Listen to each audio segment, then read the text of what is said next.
नमस्कार. तर आज आपण बनवणार आहोत चकलीची भाजी. ही खायला एकदम मस्त लागते. तर चला बनवूया. त्यासाठी आपण इथे 2 कांदे बारीक चिरून घेतलेले आहेत, 1 टोमॅटो घेतलेला आहे, थोडासा कढीपत्ता आणि कोथिंबीर. आता चकलीचे आपण बारीक बारीक तुकडे करून घेणार आहोत. चकलीची भाजी आमच्या घरात सगळ्यांना आवडते, त्यामुळे आम्ही नेहमी दिवाळीच्या टायमिंगला चकल्या उरल्या की चकलीची भाजी आवर्जून करतो. चला आता फोडणीला देऊयात. 2 पळी तेल घेतलं आहे, त्याच्यामध्ये 1 चमचा मोहरी टाकली आहे. मोहरी छान तडतोड द्यायची. मोहरी छान तडकली की त्याच्यामध्ये थोडेसे जिरे टाकायचे. आता त्याच्यामध्ये मी कढीपत्ता टाकून घेते. आता त्याच्यामध्ये कांदा टाकून घेते.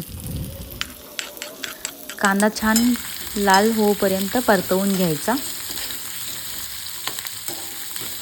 कांदा थोडासा लालसर झाला की त्याच्यामध्ये टोमॅटो टाकून घ्यायचा आणि चांगलं परतवून घ्यायचं. आता ह्याच्यामध्ये मी थोडीशी हळद टाकणार आहे.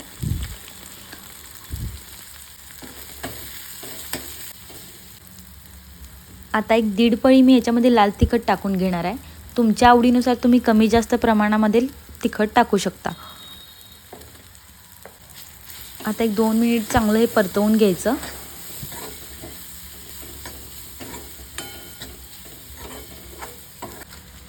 आता याच्यामध्ये मी थोडासा गरम मसाला टाकते.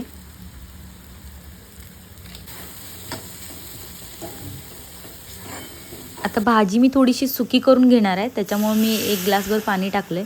जर तुम्हाला याची आमटी करायची असेल तर तुम्ही जास्त पाणी टाकू शकता. चवीनुसार आता मीठ टाकून घ्यायचं. बारीक चिरलेली कोथिंबीर पण टाकायची. आता याला एक छानशी उकळी आणून द्यायची. उकळी आल्यानंतर त्याच्यामध्ये आपल्याला चकलीचे तुकडे टाकून घ्यायचे.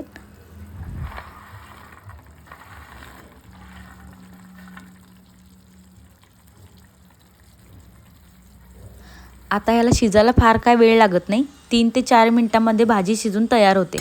तर याला चांगलं झाकून ठेवायचं आणि 3 ते 4 मिनिटांमध्ये उघडून बघायचं. भाजी मस्त शिजलेली असते.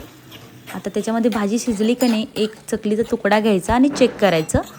भाजी शिजली असेल तर गॅस बंद करून टाकायचा. आता ही भाजी बघा शिजली आहे, छान दिसते पण मस्त, रंग पण छान आला आहे आणि चवीला तर 1 नंबर लागते ही भाजी.